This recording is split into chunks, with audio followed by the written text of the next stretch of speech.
Hello dear students, और once again आप सभी का वेलकम है। जिस तरह हम फिजिक्स का रे ऑप्टिक्स पढ़ रहे थे और उसमें हमने लास्ट क्लास में रे रिफ्रैक्शन वाला पार्ट स्टार्ट किया था, तो उसी को हम कंटिन्यू करेंगे। तो आज का हमारा जो टॉपिक है वो है रियल एंड अपेरेंट डेप्थ। तो ये मैंने लिखा हुआ है, आप भी हेडिंग लिख लीजिए और मेरे साथ साथ करते चलिए। और पहले इसको स्टार्ट करते हैं, और इसको करने से पहले समझते हैं कि टॉपिक का मतलब क्या है, रियल और अपेरेंट डेप्थ क्या होता है, किस केस में होता है। तो ये जो चीज़ें हैं आपने प्रैक्टिकली अपने लाइफ में अपने घर में कई बार देखी है या रोज देखते भी होंगे, लेकिन कभी इसको रियलाइज नहीं किया होगा आपने।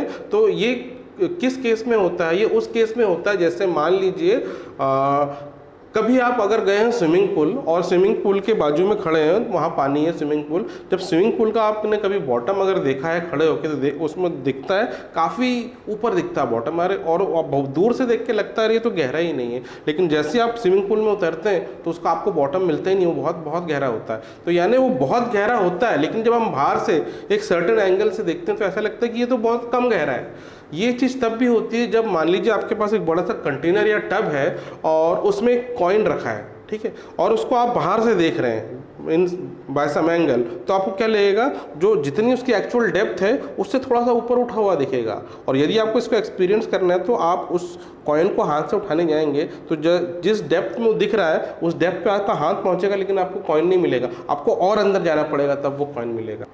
और कभी कभी आपने ऐसा भी देखा होगा कि एक ट्रांसपेरेंट ग्लास लीजिए, उसमें पानी भी डाल दीजिए और उसमें आप एक अपनी पेंसिल डाल दीजिए, ठीक है, पेंसिल या कोई रॉड डाल दीजिए, तो वो जो रॉड है थोड़ी सी बेंड हो जाती है, थोड़ी सी शिफ्टेड ऊपर की तरफ वो दिखेगी आपको। तो ये सब क्या है? ये सब जो है रिफ्रैक्शन के थ्रू होता है। और इसी में हम जो है इस टॉपिक में जो पढ़ने वाले हैं रियल डेप्थ और अपेरेंट डेप्थ, यानी रियल डेप्थ एक्चुअली में कितनी है और अपेरेंट डेप्थ कितनी होगी, तो वो उसका कैलकुलेशन करेंगे और उसका एक डेरिवेशन करेंगे, एक फॉर्मूला हम बनाएंगे और उसको रिलेट करेंगे different refractive index of the material के साथ। तो चलिए आइए शुरू करते हैं, और इसको करने से पहले एक रे डायग्राम बनाते हैं, एक समझते हैं कि एक पर्टिकुलर सिचुएशन में वो कैसा दिखेगा। तो देखिए ये कंटेनर लिया है हमने, इस कंटेनर में मान लीजिए वाटर है, ठीक है, ये एक लिक्विड है और ये मान लीजिए वाटर है। इसके कंटेनर के बॉटम में कॉइन रखा है, ठीक है, बॉटम में एक कॉइन रखा है। तो ये कॉइन क्या है? एक ऑब्जेक्ट है और रियल ऑब्जेक्ट है। तो इसकी प्रॉपर्टी क्या है? ये जो रियल ऑब्जेक्ट है सभी डायरेक्शन में जो लाइट है उसको डाइवर्ज करेगा, ठीक है। तो जब ये डाइवर्ज करेगा, लाइट इसमें से क्रॉस करेगी, जब वाटर से एयर में जाएगी तो वहाँ पे रिफ्रैक्शन हो जाएगा, ठीक है। अब ये डिफरेंट रेज डिफरेंट डायरेक्शन में जब रिफ्रैक्ट होगी तो इसकी एक पर्टिकुलर पोजीशन पे एक इमेज बनेगी और उसी से उसकी अपेरेंट डेप्थ अपीयर होती है। तो वो अपेरेंट डेप्थ यानी वो पोजीशन इसकी इमेज की कहाँ बनेगी, तो उसको लोकेट करने के लिए हम कोई दो रे लेंगे जिससे हम इसकी इमेज लोकेट कर सकें, ठीक है। तो दो रे कौन सी लें? तो एक हम रे लेंगे which is normal to the surface, इस तरह सीधा एक रे हम लेते हैं जो सीधा जाएगा नॉर्मल टू द सरफेस, तो इसमें कोई डिविएशन नहीं होगा, रिफ्रैक्शन नहीं होगा, सीधे ये मीडियम को क्रॉस कर जाएगा नॉर्मली। तो एक रे तो आपने ये लिया। दूसरी रे हम लेते हैं मेकिंग सम एंगल, ठीक है, कुछ एंगल से इस तरह से वो जा रहा है,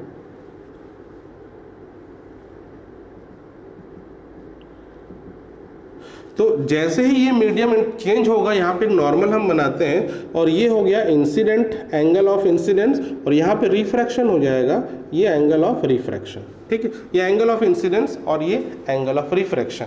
अब क्या होगा, मान लीजिए अगर कोई ऑब्जर्वर है यहाँ से देख रहा है, ठीक है, ये ऑब्जर्वर है यहाँ से देख रहा है, तो इसको क्या लगेगा, ये रे कहाँ से आ रही है? इसको जब आप पीछे एक्सटेंड कर देंगे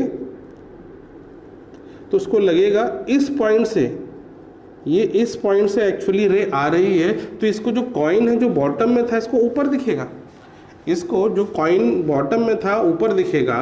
तो ये जो हाइट अब उसकी हुई यहाँ से जो टॉप ऑफ द लिक्विड से यहाँ तक, ये हो जाएगी इसके लिए अपेरेंट डेप्थ। एक्चुअल डेप्थ यहाँ से यहाँ तक है, तो एक्चुअल डेप्थ हम ले लेते हैं, इसकी डेप्थ है t, और इसको हम मार्क कर लेते हैं। ये जो पॉइंट है ये a है, ये ऑब्जेक्ट का O है, ये इमेज का I बोल देते हैं, और जहाँ पे जिस पॉइंट पे ये चेंज हो रहा है मीडियम, इसके लिए ये पॉइंट भी बोल देते हैं। आई बात समझ में? तो ये देखिए, अब हमें क्या करना है, जिस मीडियम में चेंज हो रहा है। यहाँ पे हम अगर स्नेल्स लॉ लगाएं तो स्नेल्स लॉ क्या होता है, refractive index of second medium with respect to first medium. तो सेकेंड मीडियम है यहाँ पे एयर और फर्स्ट मीडियम है यहाँ पे वाटर, तो हम क्या लिखेंगे, refractive index of air with respect to water, refractive index of air with respect to water, तो ये हो गया sine I upon sine R. ठीक है, ये हो गया sine I upon sine R. और अगर हम इसको उल्टा कर दें, refractive index of water with respect to air, जब आप इसको इंटरचेंज करेंगे तो ये भी इंटरचेंज हो जाएगा, ये इसका रेसिप्रोकल हो जाएगा। इसको हम लिख सकते हैं साइन आर अपॉन साइन आई। ये हुआ इक्वेशन नंबर 1। आया समझ में, क्लियर है? अब देखिए ये जो फिनोमेना होता है ये उस केस के लिए when the angle is very small, यानी angle of incident is very small. अगर एंगल ऑफ इंसिडेंट स्मॉल होगा, एंगल ऑफ रिफ्रैक्शन भी स्मॉल होगा, तो ऐसे केसेस में यहाँ हम ट्रिग्नोमेट्रिक प्रॉपर्टी यूज करते हैं, जैसे साइन की प्रॉपर्टी यूज करते हैं। For small angle sine theta can be written as theta, और थीटा क्या है, this is angle is equal to arc upon radius. ठीक है, तो ये वाला हम कॉन्सेप्ट यूज करते हैं फॉर स्मॉल एंगल। ठीक है, तो ये कॉन्सेप्ट अगर यहाँ अप्लाई होगा तो देखिए साइन आई की वैल्यू अगर आपको लिखना है तो पहले आप समझिए, ये जो साइन आई है, ये वाला एंगल और ये वाला एंगल ये इक्वल होगा, ये अल्टरनेट इंटीरियर एंगल है। ठीक है, ज्योमेट्री से दिख रहा है, ये पैरेलल लाइन और ये इंटर ट्रांसवर्स और ये I. Now this will be equal to I, I will be a angle which is small और angle is equal to arc upon radius। तो कौन सा आर्क होगा, देखिए यहाँ पे I बन रहा है ना, जब आप यहाँ इसको एक्सपेंड करेंगे तो ये AB जो है ये आर्क है और हम रेडियस लेंगे AO। जब एंगल छोटा होगा A से O लो चाहे O से B low, they will be almost same for small angle. तो हम क्या ले रहे हैं, आर्क यानी AB एंड रेडियस मतलब AO।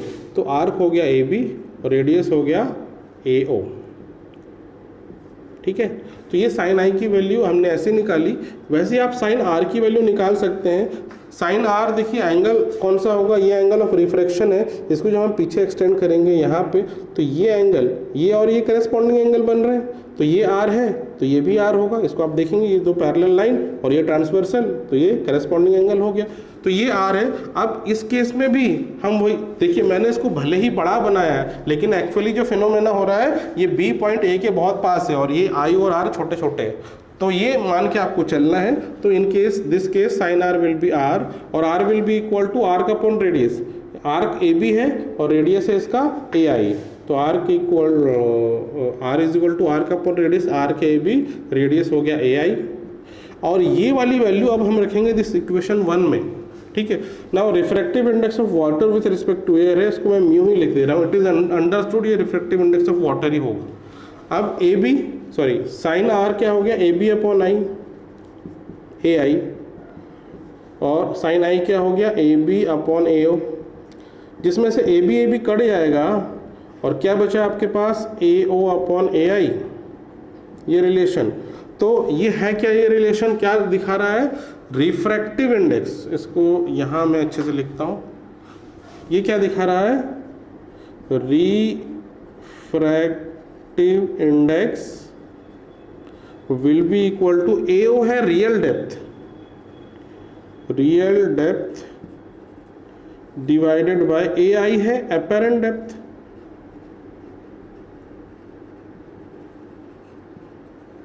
तो ये जो है ये फॉर्मूला आप ध्यान रखेंगे। ठीक है, रियल डेप्थ और अपैरेंट डेप्थ, आप अपैरेंट डेप्थ निकाल सकते हैं यदि आपको रिफ्रैक्टिव इंडेक्स दिया है और रियल डेप्थ दिया है। तो जनरली रियल डेप्थ और अपैरेंट और रिफ्रैक्टिव इंडेक्स दिया रहता है, आप अपैरेंट डेप्थ इससे आसानी से निकाल सकते हैं। इसके बाद एक और चीज होती है जिसे हम बोलते हैं नॉर्मल शिफ्ट। ठीक है, अब ये नॉर्मल शिफ्ट क्या होता है, नॉर्मल शिफ्ट का मतलब ये जो इमेज है कितनी ऊपर आ गई, शिफ्ट कितनी हो गई। तो आई से ओ का डिस्टेंस है, ये जो डिस्टेंस है डी, ये है आपका नॉर्मल शिफ्ट, इसको हम डी से रिप्रेजेंट कर रहे हैं।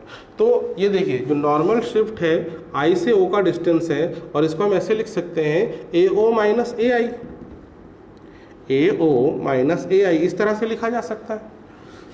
इसको हम रिप्रेजेंट कर रहे हैं नॉर्मल शिफ्ट को d से, ये है AO माइनस AI।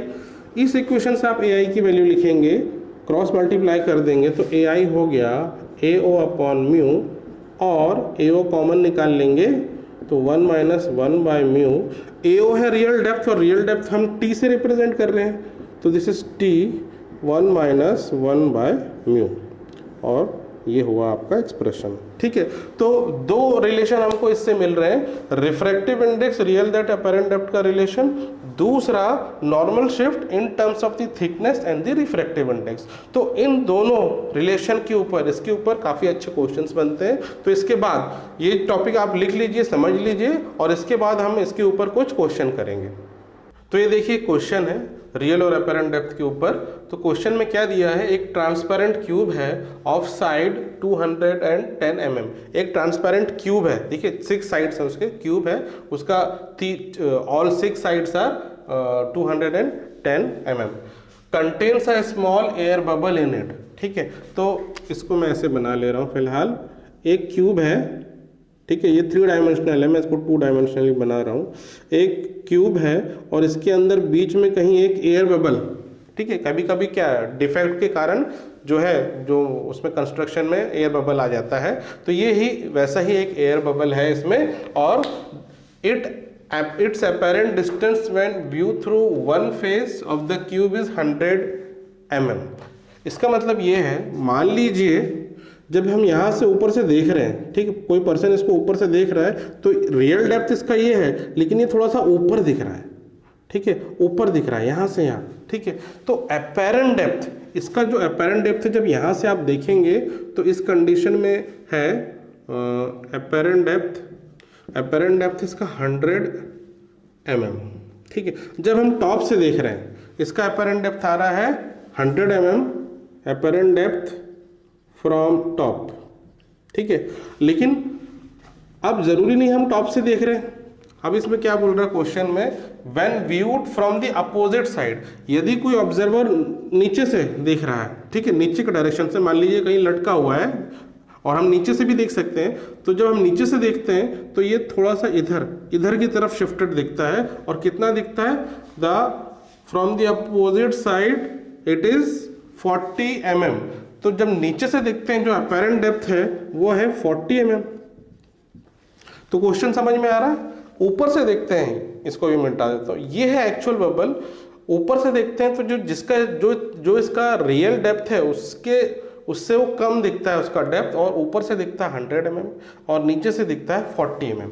तो देखिए अब ऐसे केस में हम क्या करते हैं, इसका एक्चुअल डेप्थ कितना है, टॉप से और बॉटम वाले एंड से नहीं मालूम है, तो हम क्या करते हैं, इसका रियल डेप्थ मान लेते हैं, ऊपर से है x, ठीक है, रियल डेप्थ है ऊपर से x, तो नीचे से कितना हो गया 210 माइनस x, क्योंकि जो साइड लेंथ दिया है इसका 210 mm दिया है।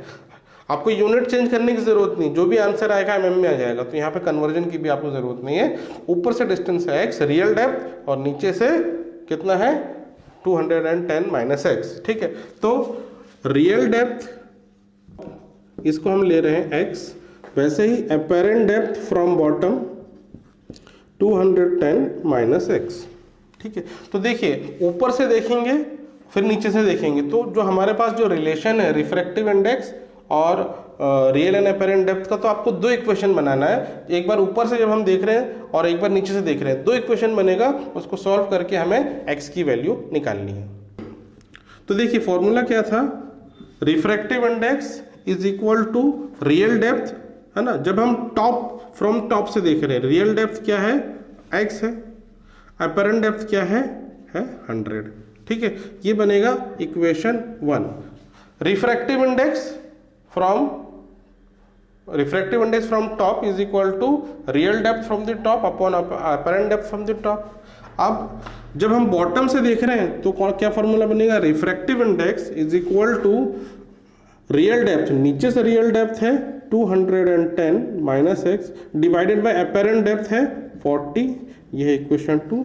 अब ये देखिए 2 वेरिएबल 2 इक्वेशन है, बड़ा ही आसान है, ये दोनों की इक्वेशन को इक्वेट कर दो, LHS इक्वल है तो RHS को इक्वल इक्वेट करके इसको यहाँ सिंप्लीफाई कर लेते हैं। तो देखिए किस तरीके से आ जाएगा, ये x by 100 equal to 210 minus x by 40, ये एक ज़ीरो चला गया और ये 2 हो गया, ये 5 हो गया, तो ये 2x is equal to 5, 210 minus x, 2x is equal to 5x, 7x 0, x is equal to 10507। तो देखिए जब इसको हम सॉल्व कर रहे हैं तो x की वैल्यू आ रही है 150। तो इसका मतलब क्या है, जो रियल डेप्थ है उस एयर बबल की फ्रॉम द टॉप ये है 150, और बॉटम अगर पूछा है तो 200 माइनस 150 कर देंगे तो बॉटम से भी आ जाएगा। तो इस तरह से आपको ये जो फॉर्मूला, देखिए यहाँ पे ये फॉर्मूला सिंपल सा फॉर्मूला था, लेकिन बस आपको क्वेश्चन समझने की देरी है। क्वेश्चन समझ में अगर आ गया इस केस में तो फॉर्मूला बड़ा ही सिंपल है, बड़ा ही आसान तरीके से इसको किया जा सकता है।